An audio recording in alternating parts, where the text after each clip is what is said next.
Hey, everybody, welcome back. This is Camille Essick. I'm host of the Speaker Podcast. This is the podcast where innovators and creators connect. I'm so excited. We have a phenomenal conversation lined up for you all.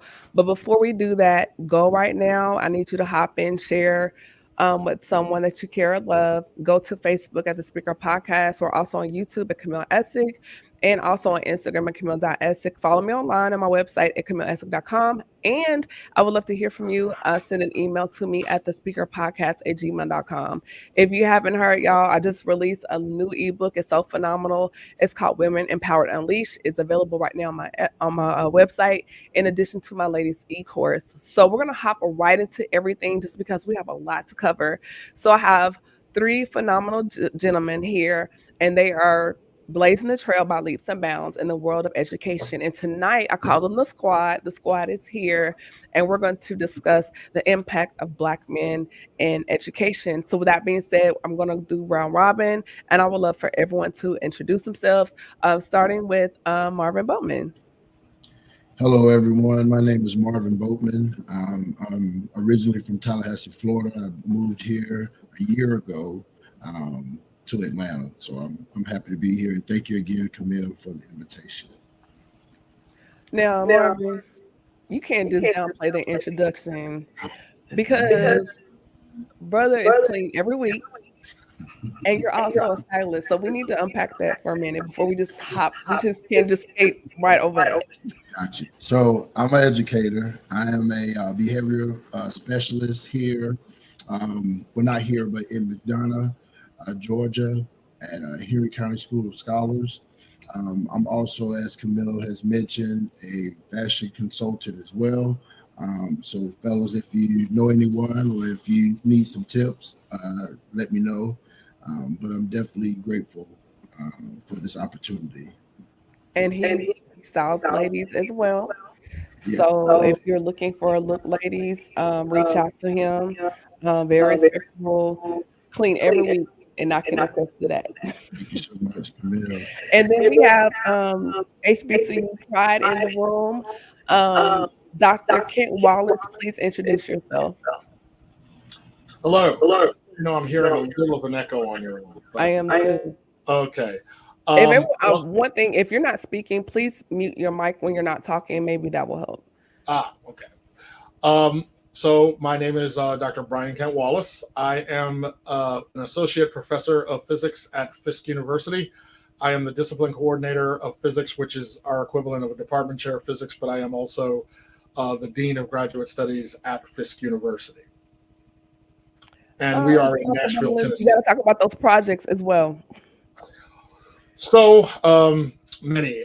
So I head our MISA, which is a grant that was supported by the Department of Education for the Minority Science and Engineering Improvement Program. It's called STEM Trek, or STEM through Rocketry, Electronics, Engagement, and Coding.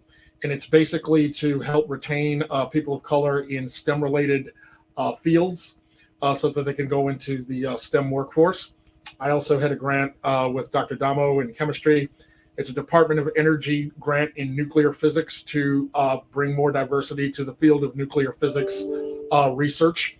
And also the Tennessee Space Grant, which is to support, with our institution, supporting more participation in STEM-related materials. I am also the treasurer of the National Society of Black Physicists. My inner nerd. Oh my gosh, I love it. I know a real scientist, y'all. I'm sorry, the nerd in me is just tickled right now because when I say his mind is so brilliant, and I love that, and I love what he's doing for we're going to get into that, but just the representation for us in the area of STEM and science and all things nerd. Dr. Wallace, kudos to you. Thank you for what you're doing for us in that field. And last but not least, we have Dr. Kevin McKenzie. Please introduce yourself. My name is Dr. Kevin McKenzie. I'm a native of Chattanooga, Tennessee. Just moved back from Nashville. I've been working for a school district for about 12 years now, working in Hamilton County. I'm a C coordinator for the district, which is social emotional academic development. What we do is we deal with personalization and make sure that we're matching that with our academic, because you can't get to our kids and teach them if you can't help them socially. Awesome. And then also, please discuss the projects and things you worked on as well. Well, one of the projects I know things that we're working on is trying to mentor kids that may have went into alternative schools. Now we're trying to help transition them back into regular schools, but also doing restorative practice where we're making sure that we're returning kids back to learn and repairing the harm or repairing the relationship between the peers and the teachers. But also working on my book, which is 1.5 to doctorate. I graduated from high school with a 1.5. And so I want to make sure that we're helping our students to understand that it doesn't matter how you start, it's always about how you finish. Awesome. And I love that project. And that's something I also want us to touch on during this conversation. Gentlemen, as we hop right in, those of you tuning in, please be sure to like, comment, and share. One of the things I really want to discuss with you all, Dr. Wallace, and it's something that is not talked about a lot, is the representation and educational spaces in the worlds of STEM and STEAM, and from K all the way up through higher academia. So you kind of unpack what that has meant to you and your inspiration as far as getting into the that field, please? Sure. In my career, I can think of some very poignant people, particularly once I got to college, that were a part of rearing me to become, a physicist. And in my career, I've also noticed that the statistics already show that there's little representation by comparison of Black males in education, and even far fewer when it comes to STEM. Mm-hmm. And one of the things that I have noticed about a lot of our scientists that are in college and going on to graduate school, the discipline kind of sucks up those that are in it and sends them into research laboratories, national laboratories, into the professorate. But there's really not a pipeline that rears them back into the classroom. Mm-hmm. It's kind of like a very small niche of individuals that have a love of science, but also a love of education. And when it comes to computer science, oh my gosh, it's even more challenging because, students that'll come out in computer science might be swept up by Google, and they start off with six-figure salaries. And so when you look at the pay scales between the private sector and education, you can start to see, like, when it comes to these specialized areas of STEM, it's just such a competitive arena that the few that you have, it's hard to have those pipelines in place that would rear them back into the classroom. Wow. And so then going deeper into that, as far as Black and brown children not having access to STEM programs or even aware the field is available to you. So what do you say to parents if you notice their child may have a gifting in that area and or just wanting to introduce them to that field as an option? Well, be very proactive. I have a saying that you will never aspire to things that you don't know about. And so a young person, the research shows that students that if they don't have an interest in STEM between 4th and 8th grade, they're just not going to. So the earlier they can be exposed to it, the better. And sometimes you have to be proactive. Let's just say that you're at a head middle school that's a couple of blocks away from Fisk University. Call up the university, find out who is in the science departments and say, hey, I would love to bring my son or my daughter up here to participate if you have any programs. Like we have the rocket team at Fisk, which is the Fisk Aerospace Technology Team. And if ever schools say, hey, I have a young person, could they interact with your team? We welcome them. I remember a few years ago, meaning maybe 7. No, it was well more than that. There was a young man who was at a private school, Black, but he was at a private school where he was the minority. And his father was like, I would really like my son to work with your rocket team because he needs to have role models. Mm-hmm. And we were like, we'd love to have him. And it turned out he not only helped us build our rocket for the NASA competition, he came to the launch at our launch, the NASA launch, and helped us launch that rocket.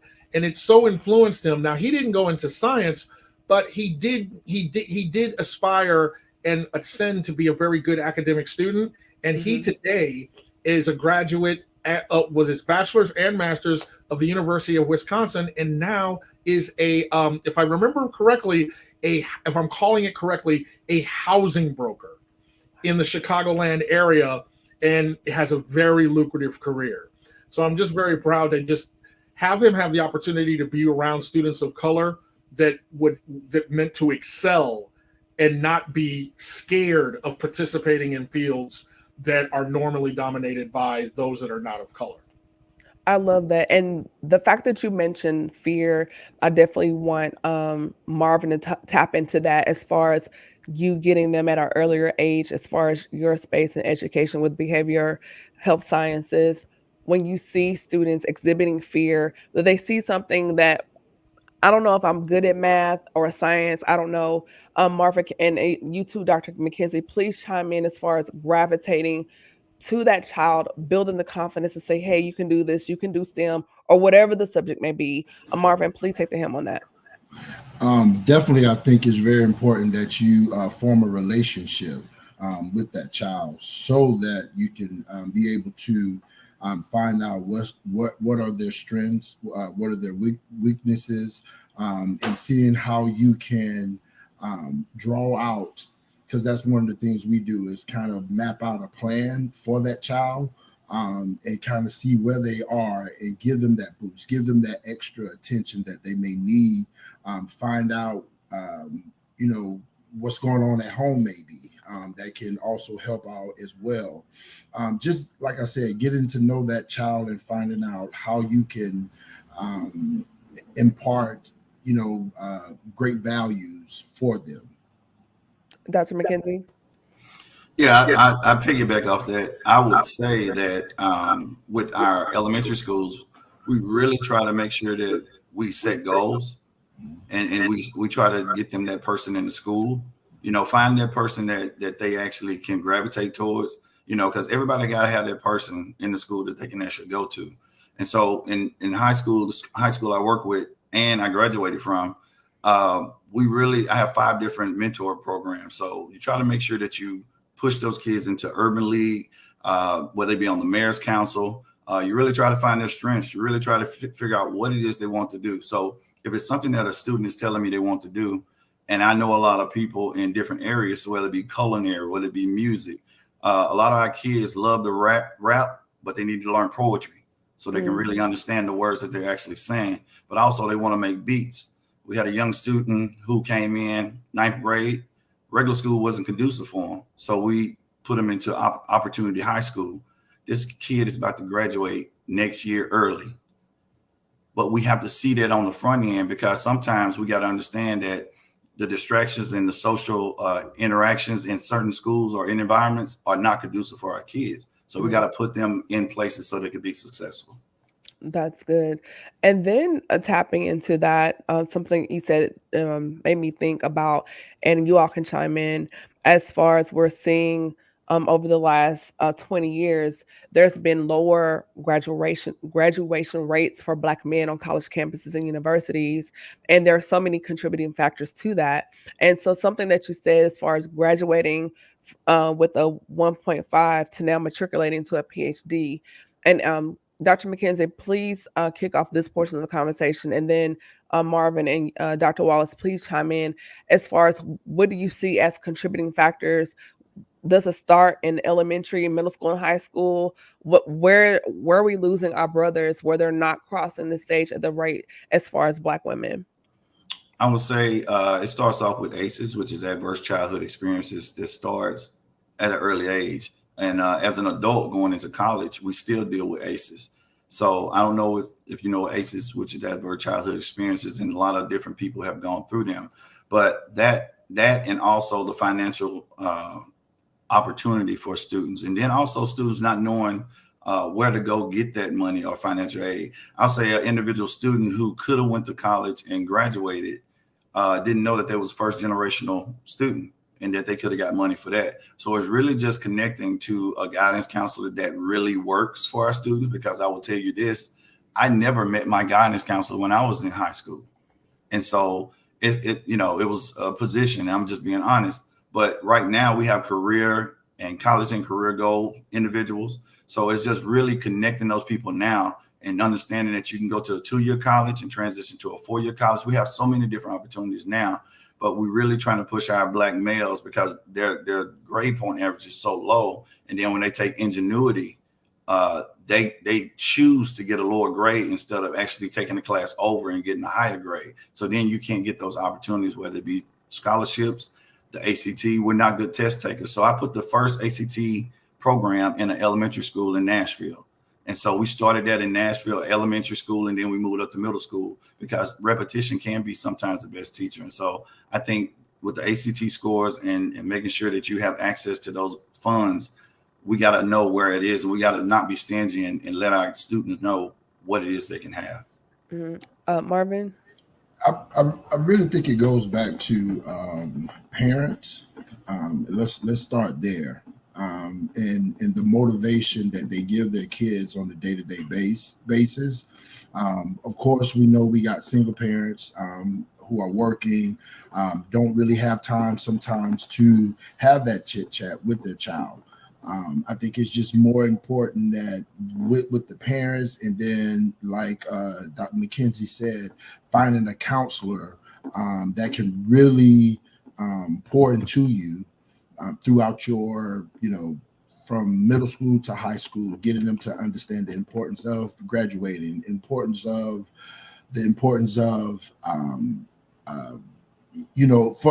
us guys, let's be honest, we sometimes think we're not cool enough because I had a cousin, for instance, that was smart as a whip, never had to take a test, never had to study, but always passed all his classes.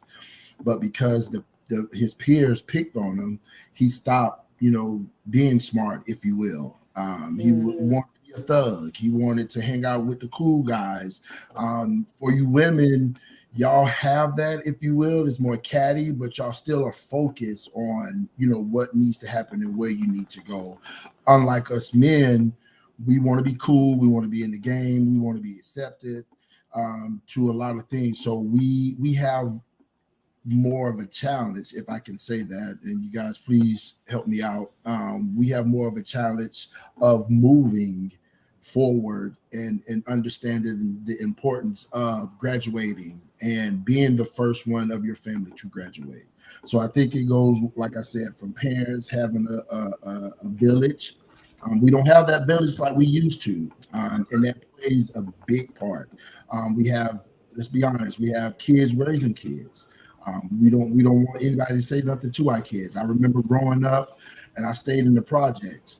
If I got in trouble, everybody on my street knew that. And I got a whooping from the top of the street to the bottom till I got to my house. So those are some of the things that we're missing and that we actually really need. I'm going to say this last thing. With my two kids, I have a daughter and a son. I'm more disciplined with my son more than my daughter, and their mother will always ask, why are you so hard on him? I say, you have to understand that we have to be with our sons to give them that extra push for them to understand that I'm not being mean, but I want you to be better than your dad. I don't want you to be like your dad. I want you to be better. So those are some of the things that we wrestle with, and just being suppressed as men or kids, period. Not knowing how to communicate, how to articulate what we're going through and what we need to get to the next level. I'm done. Mm-hmm. Sorry. No, that's really good. That's really good. Good. I think that's a point that does need to be considered as far as we getting feedback from somebody. The toughness as far as mothers having on their sons because of those things. And we are seeing the prisons a pipeline with that, and then cutting out on population as far as in classrooms, because a lot of young boys do get in trouble and fall through the cracks. And so then that demographic is lost, further decreasing their representation on colleges and universities. Dr. Wallace, what do you have to say? Well, it's a lot of factors, and we've touched on them. You could literally go hours for it, but I'll tell you that first off, that the thing about kids wanting the black men wanting to be accepted and be cool, I think it's a little better now that there's sometimes people will brag, oh, they're nerdy people, but back in my day, nerd would have been like having the sign of the beast on your head. It wasn't rewarded that you were an intellectual. I got made fun of in high school all the time because I was the one guy in a public school that came to school in a shirt and a tie. And so it is a bit of serendipity that I am even here. Because when I turned on the television and I looked at Nova, which was the only science show, we didn't have Discovery Channel and all that. I never saw black scientists. Mm-hmm. They were always white. Maybe they were women, but so it's that access. And then you have a lot of the media and so forth today that makes things look more fun than science or being intelligent, being smart. I remember a story that a teacher, when I was working on my doctorate, I had a class in education because I do physics and astronomy, but I also relate the education side of it. And a heartbreaking story is one of the students in there who used to teach in Chicago public schools said there was a young man who got an A on a test, and he brought it up to her, and he was like, "Would you do me a favor when you give me my grades back? Could you just put an F on the paper?" And she was like, "Why? You earned an A." And he said, "Well, I don't want the kids to see this because if they see that I'm smart, they won't like me, and I want to fit in." And so there's a lot of this that it's simply perception. And I'll give you I'll show you a perception that people don't really realize exists, but it does. If I had said to you, or if someone said, "Hey, I don't know how to read," they wouldn't be proud of that. They would be embarrassed that they were illiterate and didn't know how to read, so they'd probably try to hide it. But if you say, "Oh, yeah, you're in physics? Yeah, math wasn't my thing." The first thing someone's going to say is, "Yeah, man, math ain't my thing either." There's like an acceptable fear of math-intensive subject matter. And we have to get beyond that because what Dr. McKenzie and I have in common, I was very poor in math when I was in high school. I took the ACT and got a 4 out of 36 in math. You're brilliant. I would never have guessed that. It has been a very long journey. I ended up going to Grambling State University, where we don't use this term anymore, but I had to go to remedial math, which is the math that you should have known getting into college. And we had 3 levels, 3, 2, and 1. Wow. They put me in the lowest level, and I had to take 3 semesters getting up to college math before I could even get into physics classes. Wow. And so I say this to say that it was because I didn't think I was smart enough. I thought math was that thing that other people did. And if you did have some black professors, they were the exception to the rule. And what I had to find out is I had stereotype threat. This term didn't come around until later, but I had to realize that if you do not believe you are smart, you will facilitate your own expectation. Wow. And so we have to have the opportunity for people to interact and show that, one, change this perception that being intelligent is not a cool thing, that in fact it is a cool thing. We have to get away from toxic masculinity, that we have to be thinking that to be a man, it's only based on physical prowess and not just intellectual prowess. And I'm telling you, we're only scratching the surface of the many things that the black male has to deal with as they're coming up in the field of education. And then lastly, I'll say, look at how many women teachers there are in public schools versus men. So there's a lack of role models in the public schools to begin with. And I already, highlighted how that pipeline is just dripping, particularly in STEM. And so you have all of these factors going on that kind of lead you to what we have going on today.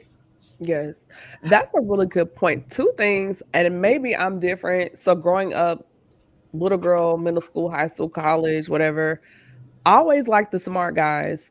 You could be cute, but if your grades were bad, whatever. But if you were handsome and smart, I would be like, "Oh man, he got an A in physics." I remember one time at MTSU, I'm not going to say their name, we're still cool to this day, and he was like, "Oh, I got an A on my physics test." And the whole time I was just like, "Gee, really?" Because I was always attracted to a very intelligent person because I'm, intellectual.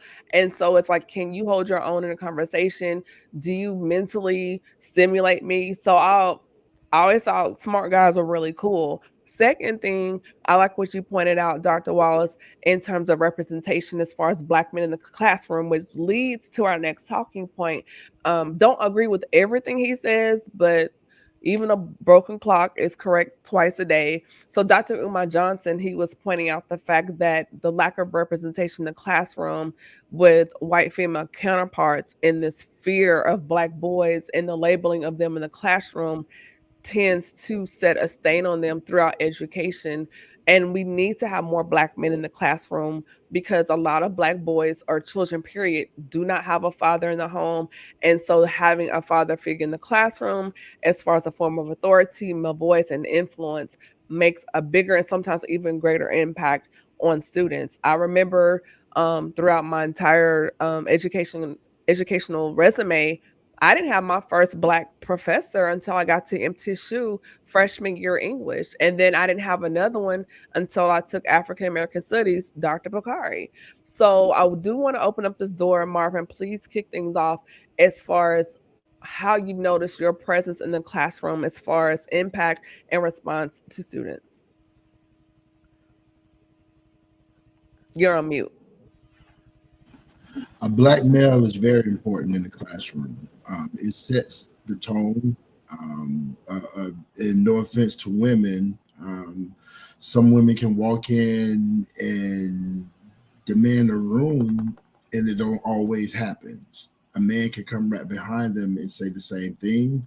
And I don't know if it's the voice, I don't know if it's the deepness, I don't know if it's the sternness, but it makes a difference. Even me being in the classroom right now, I can talk to a kid and get a better response than a woman can. And I think that's just us knowing each other and them being comfortable with us. And again, it's all about that trust, is what they're looking for, that they can trust someone to talk to have a conversation with. So definitely it's very, very, very, very important that a male is in the classroom or is seen in the environment. Okay. Dr. McKenzie? I totally agree. But I first want to say I need y'all to come and visit my high school, Bryant High School in Chattanooga, Tennessee. We have about 45% males in our school. And I just want to say that, but I am the student that I serve, and that's what I believe. And so when we step into their hallways, I mean, the kids, they understand how we make them feel safe. And also, like today, I'll give you an example. We're actually, it's a sad time right now because we just lost one of our students yesterday. It was murdered at the bus station. At the bus stop. Oh. And so today was like, a day where we just wanted to make sure our kids were safe. We wanted to make sure that they needed counseling. We dispatched all our counselors and from the district, social workers, and they came. But I just wanted to say, but the Black men that we do have in our school building, we make sure that our young Black girls or our girls, period, whatever they may be, we have a lot of Hispanic, students and white students we do have, but it's predominantly Black. And our Black males, they really adhere to us as Black men. So we have our Black coaches, we have, our assistant principals, myself working for the district. It's that particular presence is so important. And I will tell you this, those kids, they adhere to it and they want it. They want to be loved. They want I tell you, this young Black man, and I'll be done. This young Black man at one of the elementary schools that I mentor, they talked about this little boy. They keep telling me he was a crack baby. Mama is on drugs, all that. I said, I don't want to hear that. I put the kid in the group. We did restorative, and that kid came up and gave me a hug. Just met me. He felt the energy. And so I said, I don't want to hear what y'all story y'all got about him, but I'm just saying we need to really be able to reach into our kids like that and be able to and come from that story and have them to build and tell us their story.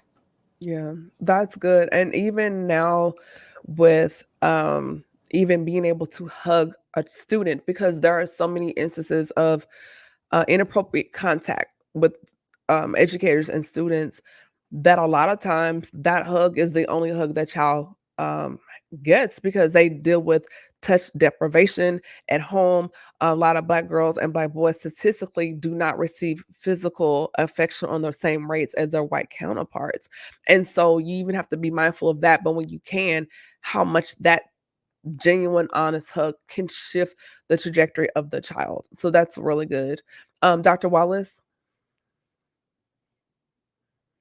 I'll first say, Dr. McKenzie, will just set a date. I'll be happy to come down and meet your students. It will be a pleasure. Do some science demonstrations, the whole nine. So it's hard to even know where to start because this is just such a big thing. It's part of my lived experience. It's a part of what the students I engage. But I will tell you this representation and the opportunity. I want to tell you two quick stories. I was asked, it took them 3 years, but they wanted me to come to speak to a school in Massachusetts. Now, the school was predominantly white, but they had some minority students, but they said they really wanted me to come and talk to them about science. Long story short, they worked it out that I could come there, and I spoke to the school, did a demonstration on physics and astronomy, and then I spoke to the entire school in the morning, and then I went to their classes individually in the afternoon. And it was a great experience. But one of the things that stood out, and I remember there were a couple of black students over to the right when I was talking, and the sense of pride that they had just looking at this person that looked like them, talking to them about physics and astronomy, I could see it in their eyes. A year later, I thought, well, that you bring in another speaker. They asked me to come back. And I said, sure, I'll come back. They said, well, you're speaking in the afternoon this time. Would you like to have lunch? And I said, sure. Do you want to go out or do you want to go to the CAF? And I said, I'll go to the CAF. I'd like to sit with the students. I walked in and someone yelled, it's him. And the entire room stood up in a standing ovation. And in that moment, it just became clear my purpose in life, because that's the kind of response you think of from a basketball player. That's a response that you think of a rap artist or a performing person. But this is someone who they knew solely as a scientist. And that was moving for me, much less how proud I was that I could make that interesting for them. And the other little quick story I wanted to tell you is I was asked to do a science camp in Ohio. And they had two camps. There was a science camp, but then there was a camp for at-risk children. When I say at risk, one of the students, the counselor came up and said, hey, that student you just spoke to 2 days ago was arrested for aggravated assault. That kid could not have been more than 12 years old. And I remember, and I was like, whoa, but okay. So I talked to them and I was like, let's talk about astronomy. Let's talk about black holes. Now, you would think these at-risk kids would give a hoot. But when I started asking them, talking about galaxies and supermassive black holes, they were starting to ask questions that would be challenging to an astrophysicist. It's like they knew things about astronomy, and it was like it told me that people are craving to be engaged. Mm-hmm. But sometimes so many of our populations are already dismissed because they're written off, because they just assume because they're of this demographic or this socioeconomic group that they're not going to go anywhere.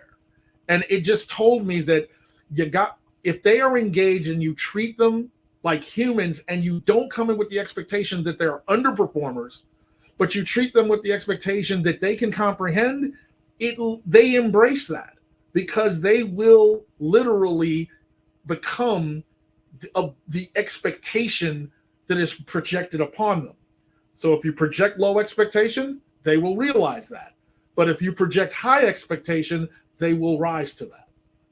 I love that. And something I do want us to kind of unpack just a little bit more when you mention getting the applause in the CAF, because it's very true.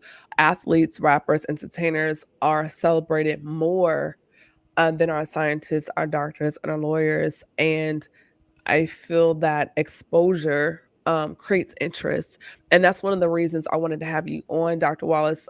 We've known kind of each other probably over the last 10 to 15 years, but just following you on social media and just seeing like, oh man, and then God has blessed me with this platform. And I was like, I have to get Dr. Wallace on here, because I think parents watching, they may catch the replay later. I know it's Wednesday, a lot of people are Bible class, but for them to see you and show their children, hey, look at him. He's a scientist. He's a physicist. Look, and just have that exposure. So that's one of the reasons why I was so adamant about you coming to this space and this conversation tonight. Also, number two, our educators are not paid enough. We pay our athletes millions of dollars, endorsements. However, you all have their minds in the palm of your hand. And I do want to unpack on how important it is for parents to continue to advocate for our educators, K, all the way up into higher academia in our college and universities. So, Marvin, can you kind of touch on the importance of parents? How can I don't want to say the word co-parenting, but it is like parenting with a parent Partnership. as far as your child outside of the classroom, and really advocating for advocating for educators outside the classroom after the school bell has rung, and then reinforcing those lessons that you've instilled in them throughout the day. Say that question one more time. Just the importance of parents advocating along with you, as a parent, because a lot of parents feel like, oh well, the teacher's supposed to teach them, but you don't show up to PTA. If the teacher says something to your child, you're coming up to the school cussing the teacher out, but actually being an advocate for the educator outside the classroom. I think, and probably both of the gentlemen will agree with me, when the COVID was here, we got so many thank yous, and I'm sorry, and I didn't know it was this hard, and I didn't know they act this way. We got a lot of apologies once the parents, and you can tell those parents who were involved with their kids throughout school period up until COVID-19, and those who were out of reach with their child and didn't know apple from pear. And so it's so important that the parents advocate for their child as well. Advocate for the teachers as well. How can I put it? We don't get paid. And so we have to, this is not for the weak.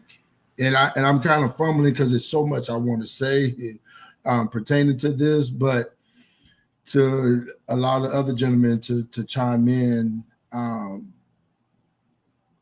the parents really have to understand what we go through on a daily basis with these kids, and how they're with us more than they're with them. And it's so important that they understand that. I lost my train of thought. I'm sorry. They have to understand the importance of the teachers in helping us with their child. I'm gonna leave it at that. That's what I mean. So I agree with what he's saying. I wanted to pick up on my brother. So I know that it's a partnership at the end of the day. And so when you think about a lot of our parents, they have their kids, but there's no manual for them and how to raise the kids. Now we can say the Bible, which we believe that is our manual, but a lot of our parents are having so many different kids and they're going to different schools and they having to run around. But like you said, that partnership is so important for them to understand. So I try to get parents to come in, because there's a lot of parents that want to learn as well. Some of them can't read. Some of them haven't got a associate's degree. So we create the community environment. Like our school, one of our schools, we're trying to make it where parents can come in and get, clothes, food, come into the classroom. One parent, she walked her student to each one of her classes because she wasn't going to class. She was tardy. She wanted to know why she's so tardy. So we have our parents to come in and see what we're doing. So a lot of our lady, whether it be teachers or staff, they're like mothers to our kids. A lot of us are like father figures. And so one thing I try to make sure is that our students have that one person in the school that they can go to. If they're about to cuss somebody out, if they're about to fight somebody, I say, hey, can you get Dr. McKenzie? I say, before you make that decision to act on it, can you call somebody first? And then with our parents, one parent was finna come up there. Phones is terrible. We didn't have phones in high school. We didn't have phones in middle school or elementary. Phones, they're texting, group texting. And they're talking about, this lady came up here and said, I'm about to fight. I don't even care what you got to say. And I said, well, ma'am, let me go get your child so I can have him explain exactly what took place. Now, keep in mind, we've already restored the situation. Your son is about to go home because he cussing at the teacher. And so we gave him an opportunity. And when I explained to her, and he explained to her, she said, well, you know what? I apologize. I am so sorry. One thing is we're trying to really focus on is restorative, because a lot of our kids, once they get out in the world, they don't know how to have a conversation and work things out. You know, we had a situation with 2 different gangs. That was my first day of work last year. We had to sit them down and really found out it was a misunderstanding, but it was about to be a gang war. But we need to really focus on restorative practice and having conversation. Nobody talks anymore. Like when we was growing up, families would talk to each other down the street. You know, somebody had mashed potatoes, somebody had green beans, somebody had ham. We all ate together. That's not happening. So we're trying to bring it to the schools and have that family orientation. Also, with that, Dr. McKenzie, now you speak about restoration, because once they get into the world, the police, they're not going to give them the opportunity to have reconciliation, because a lot of them now shoot, and you might be a hashtag.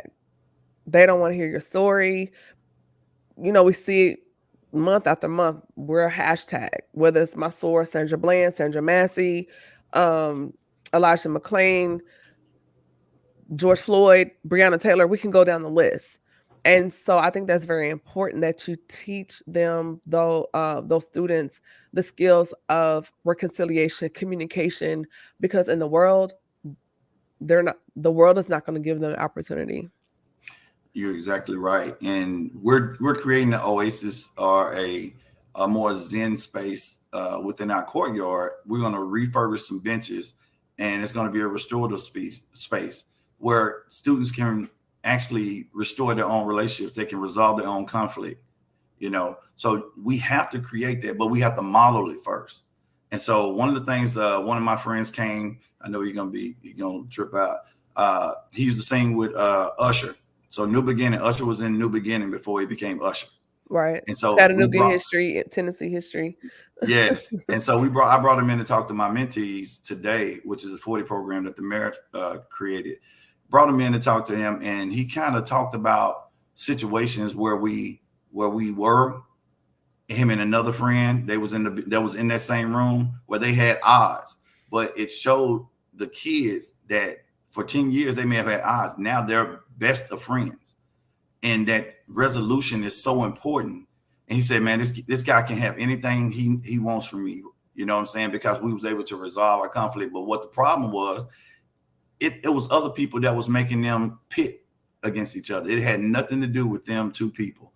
And so what I try to teach our students is that there are people that are out there that are going to pit y'all against each other until you get down and talk to that person face to face and really ask that person, what's going on? What happened? Those are the questions. Instead of saying, what's wrong? We need to say, what's happened? How can I help? How can I support? So those are the lingo and language that we have to use for our students now and our adults. Awesome. And then Dr. Wallace, once our kids have made it through and survived kindergarten, middle school, high school, and they get to you at Fisk University, coming out of communities that experience disparities, how do you, in your higher academia space, break the ice and grab their mind and bring them in to a new space and environment for education? Well, let me preface that with just how proud I am to be on this panel with these gentlemen, because I am telling you what I have learned in higher education is that there is absolutely no need for me if you did not have them, because they wouldn't get to college. And so sometimes I think the priority or the glamour is more at the higher education because of what we do and the prestige of the universities, not even realizing that if those students aren't prepared to get here, there's no purpose for me having a job. Mm-hmm. And they're doing the yeoman's work. And so to answer your question, when they get to me, what I do is I kind of do what I think that those did for me before. First off, I try to make the subject interesting.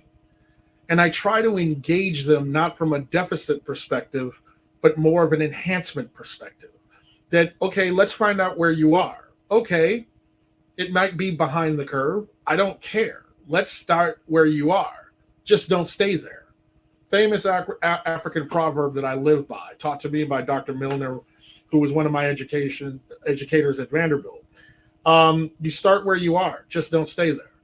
And so what I try to do is find out where they are. I ask questions rather than I start dictating, because they may know things. Sometimes they know a lot, but they've never been challenged, or there's this expectation that there's no, what's there to achieve. So they're just like, whatever. They might be in college not because they want to be there, but because their parents forced them to be there. So they haven't really bought into the reason as to why. So what I try to find out is what are their interests and what is their why, and then try to facilitate connections between what I do and expose them to things that will challenge their thoughts, challenge what they can expect of themselves. And I share with them.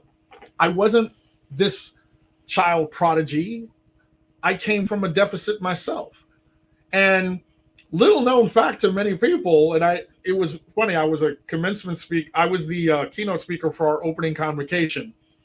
And it was a proud moment for me because I've been there 24 years, and that's the first time I did it. And I said to people, you think that I was always smart, and smart's a relative term that I don't use too much because, what does that mean?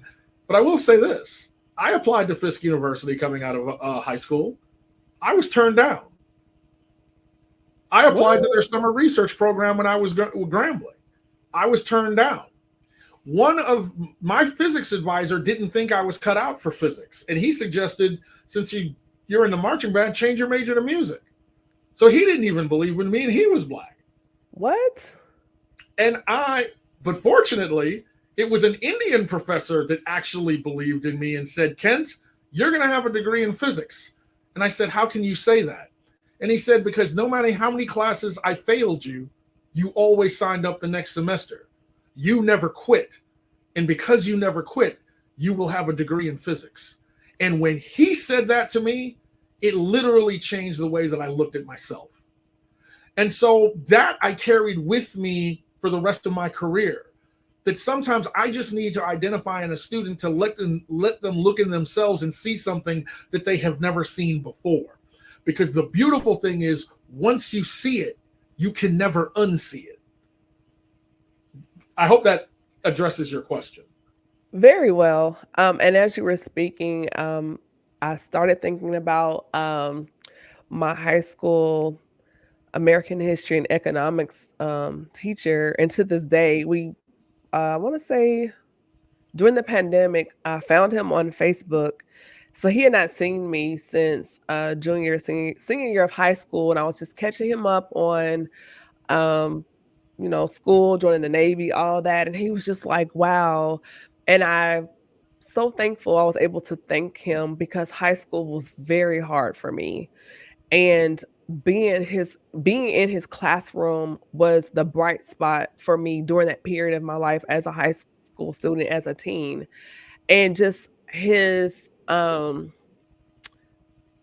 won't say discernment, but his ability to see me and to make me feel seen and heard and encouraging and nurturing my intellect meant the world to me. And even throughout going to college and getting a master's degree, I always thought about him, and being able to finally tell him thank you for him just going beyond just the curriculum, going beyond the syllabus meant so much to me, and actually was one of those things motivating me in the back of my mind, because every time we would take an exam, he would call us, Miss so and so, Mr. so and so, and he would say, ladies, gentlemen, let's make A's. And every time I took a test in school or in college, I would say that in my mind, let's make A's. And that just stuck with me. And so to hear you say that, it made me think of him and just really brought a smile to my face, because I don't think a lot of times parents don't realize how important um, the educator is in the classroom, because kids go through a lot. They don't talk about everything. and you having that discernment and being able to see the student, you don't know, that could be the word or line of encouragement that sparks the next greatest mind for the generation. I could not agree with you more. And Yeah. a bit of irony in line with the statement, with the story you just told, for the advisor who told me I should change my major to music, here I am now, a tenured professor of physics and the dean of the graduate school at his alma mater. And so it just, That'll preach. and it was because there was a professor, and in that time it was not a professor, it was a professor of color, it was an Indian professor. But like you said, you will never know the one that you touch that you will change their perspective and therefore the change in their trajectory of their career. So so it's like, I don't want those teachers of color who are not of color to think that we're saying that you're not valuable. You are, because you may be the only ones that care. But what we are saying in this discussion is there need to be more of us, because there is something about representation that you cannot fake that can have a profound effect on a student's sense of self-concept, and hence to see themselves in a role that they would normally associate with other, that they can enhance and be successful. Very true. Because growing up, the only scientist I remember as a kid was Bill Nye the Science Guy. And so through our mutual connection, when I met Dr. Wallace, I was like, scientist? A Black scientist? I know, like, so absolutely. And just one more question, just as we begin to wrap things up, I do have one final question for you all. Um, Climbing the ladder in the field within education, we see there is a difficulty as far as recruiting more Black men into the field of education, and then retention, particularly in urban communities. So I would like to ask each of you, what has that looked like for you? And then advice to Black men in education that are struggling to stay within the field, and also to give words of encouragement. Anyone can take it.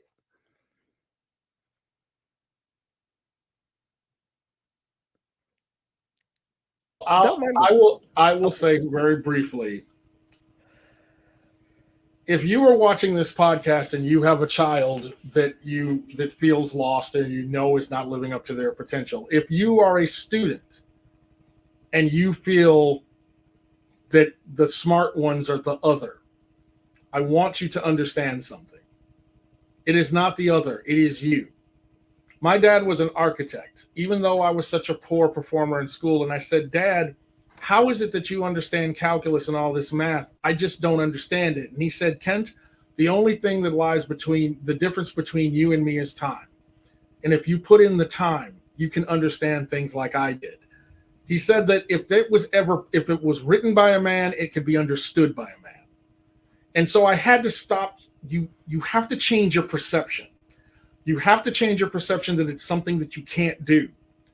And then you need to start surrounding yourself around like-minded people, because they say you're the average of the 5 people you hang around the most. So we have to kind of get away from the idea, I want to fit in with everybody. And I understand, I was that age. We want to fit in. But what we have to start to learn is who you want to fit in with.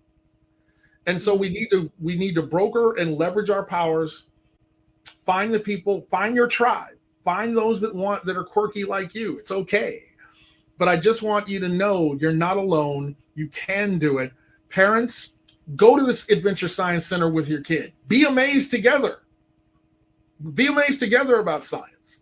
Parents, if you can, go to those parent-teacher nights. Go to the science nights. So that you can see what your student is, your child is going through, so that you can have an idea of their day-to-day. And also, this has to relate to what you said earlier. One of the things we have to do, we need to vote, because people spend money on what they value, and how we broker credibility is that when we vote, then politicians are going to start to listen to what you want so that they can stay in office. And you would have to say, I want our educators to be paid more. I want more resources going into our schools. I want you to bring more businesses to our neighborhoods because it's the tax revenue that goes into our schools. It's a very big thing. It's not one silver bullet. But again, it starts with perception. And if we can start to change people's perception, we can start to change outcomes. That's very good. And not just a vote on the presidential level, but actually the lower level and grassroots elections are actually more important when you're voting for your councilman, your sheriff, your judge, your mayor. Um, those things are very important. So absolutely. Marvin? One thing I'll say that I would want the parents to know and the kids to know that it's very important that we advocate for our kids. There's a lot that's going on, and I'm also Dr. McKenzie is at a alternative school, and so we have kids that are coming from their home school. But it only takes one thing for them to do, and they're ready to kick them out. And so I think it's very important that we, as parents, find out what's more important. I know we got to work. I know we got to pay bills. But at the end of the day, I feel like you'll be paying more or spending more money for counseling or for your child being in jail or what have you. I think it's really important that we understand the importance of advocating for our kids and listening to our kids, being there. Me being a father of two, they look at us like, oh, they're just another one. They ain't gonna pay attention to their child, but they know me because I call, I email. When I was in Tallahassee, I went to the school. I made sure that they understood that I'm going to be here for my kids and I'm going to advocate for them. I know they're kids are sneaky, conniving, whatever, what have you. But at the end of the day, they do depend on us listening to them and trying to find out what's really going on. So I think it's really important that we advocate for our kids when it comes to education. Is so important. One last thing I'll leave with you all is I'm grateful for this opportunity. I'm so honored to be on this panel. I'm like Camille now. I want to talk to Wallace and McKenzie some more. Please connect. I definitely want you all to connect offline. I'm definitely coming to you said Chattanooga. I definitely want to come. I can do learn it Dress for Success. How about that? So we can teach them how to tie ties and hygienes and all that good stuff. But Wallace, I definitely want to get more in tune with STEM. I growing up, of course you want to be that cool guy. So deep down inside you're like, I really want to take on this project as far as an assignment that you may have doing science or what have you. But then you got your boys looking at you like, so it's just amazing that I do see and now know a Black scientist. I didn't either. My only right, isn't it a flex? Scientist I knew was what was the cartoon character on? It was Doug the Scientist, something to that nature. But that was the only scientist that I really knew. I didn't know anybody else. Jimmy Neutron. We had Jimmy Neutron. Yes, Jimmy Neutron was one. Yes, but I'm such a idiot. This is so exciting. And I think we need to advertise this more. And like you said, let people know that this STEM program is something that's really needed because you have kids that may be ADHD or may be artistic, but they love doing STEM projects or what have you. So I think that will even help parents on how to deal with the kids at home because they can come to school and be totally different from home. Johnny did such and such at the house. We haven't seen any side of that with Johnny on our campus. So I think that plays a big part. And I'm definitely looking forward to working with you all and being a part and trying to help change this statistics that we have dealing with our kids. We do need more black men, and we can't help them if we're not helping each other. Let's start there. So we have to put aside our macho man or our ego or what have you, and really dive in and try to see how we can come as one, so they can see us as one, so we can change what we see. Awesome. And again, thank you. Of course, Dr. McKenzie. I would just say I'm ready to collaborate. I'm crunk, but I'm gonna go a different way. You I'm crunk. yourself. I went back, right? That's old school. Right. I want to go a different way, and I really want us to really talk to the young fathers, because I think that's where a lot of our fathers get stuck, because they end up having a baby outside of wedlock, and they're not with the woman, and end up getting kind of pigeonholed and never really feel that they're worth anything, or going off to college, or they feel like they can't, got to wait on their leg. I'm going to talk about leading by example. I was a young father, and I had my son before I went off to college. Like I said, had a 1.5, GPA, and ACT was terrible. But there was one woman, Mary Spawn. I said, anytime I have an opportunity, a platform to speak, I'm going to speak Mary Spawn's name, because this woman is the woman that drove me to my college and had me in her midst since I was 8 years old running track. But this woman drove me to my college in North Carolina, Barbara Scotia College. And that was my start. And what it was, my back was against the wall. So I want young fathers to understand that you have an opportunity to be great, regardless of the circumstances, situation that may have taken place of your life, not even having a father in your life, not even having a mother. I want to speak to the students that are in state's custody, the kids that have had to be removed from their families and they're in state's custody. You too have an opportunity to get education, because if you're touched by the state at any point, you have free education. The state will pay for it. So I want fathers to know, hey, you have a great opportunity to be a father to your child, to your daughter, to your son. Have a healthy relationship with your son or daughter's mother, and try to lead by example and show those expectations. Because what I've done with my sons, I have two sons, Christian and Kevin McKenzie Jr., one 27 and the other one just turned 16. And I'm telling you, hold on, KJ is 20. KJ is 27 going on 28 in November.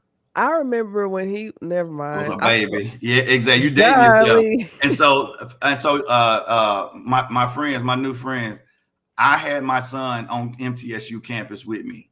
So we went to undergrad together. That's how we know each other. Yes, we was at MTSU in 90. It was 97. You don't have to call out years. Oh, my bad. Okay, my bad. Okay.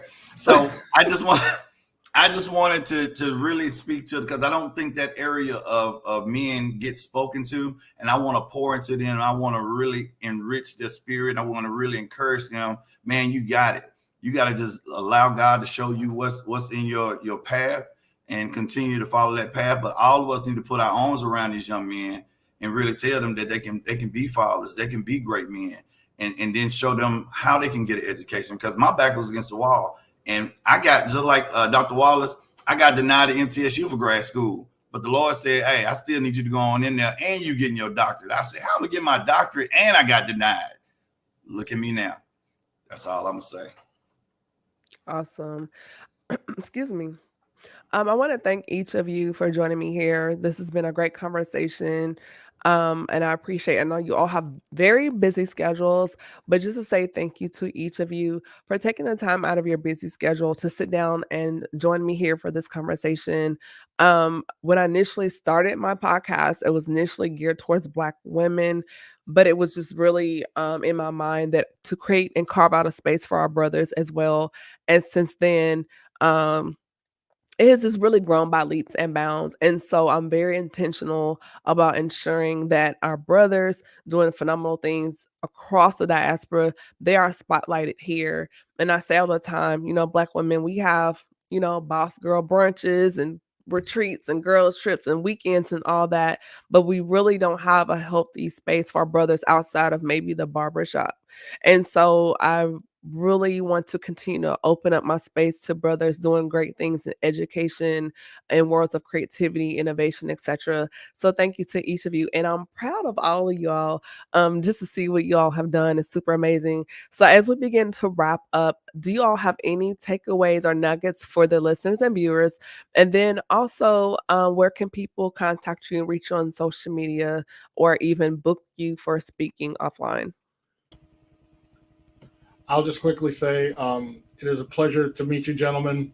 We will exchange. We'll get we have a common person. We can get our information to each other. So I am a man of my word. I am coming down to Chattanooga. I will come to Atlanta.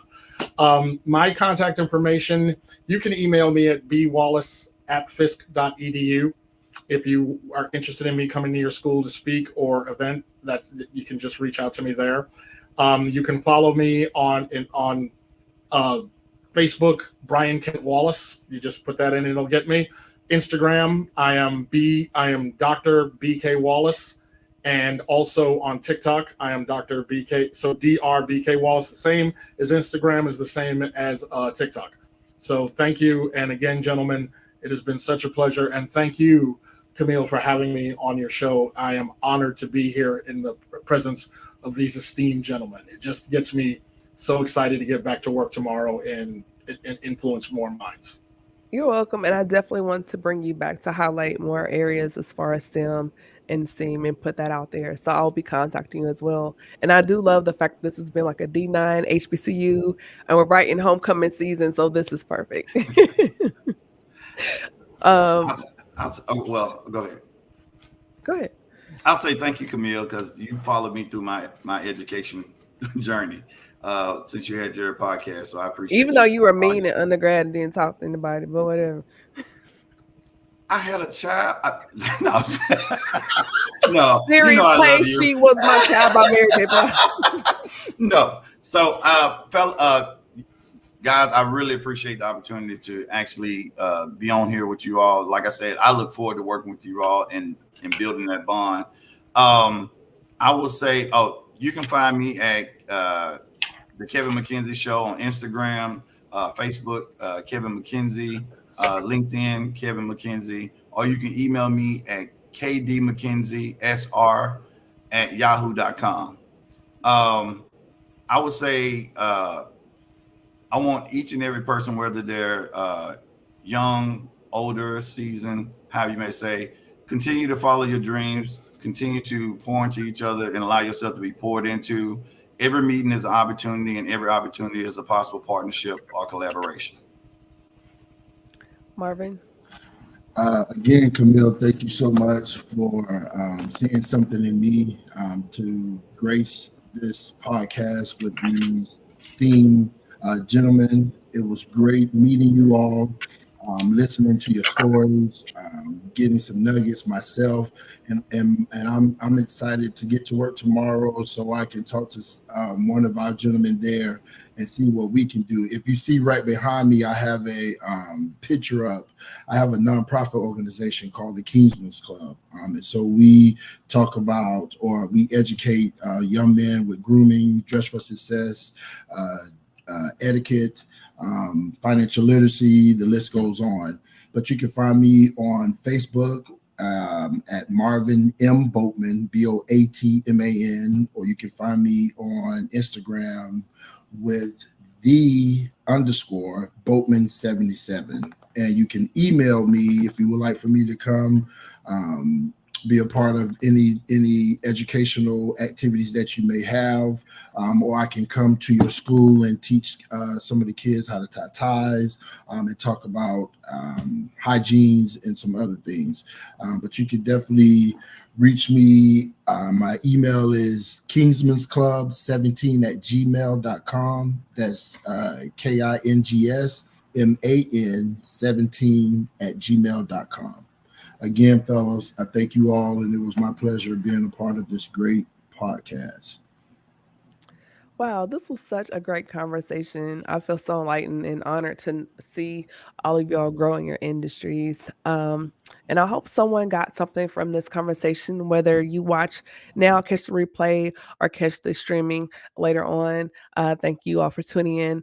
Next week, we're coming back with another great live episode of the Speaker Podcast. You can also follow me. I'm online as well. Um, Wrong one. Camille Essick. I am on Facebook, YouTube. I have my website, CamilleEssick.com. And you can also send me an email at the speakerpodcast@gmail.com or info at Camille. Essick. So with that being said, this is Camille Essick. This is the podcast where innovators and critics connect. Be blessed. Good night. Bye-bye.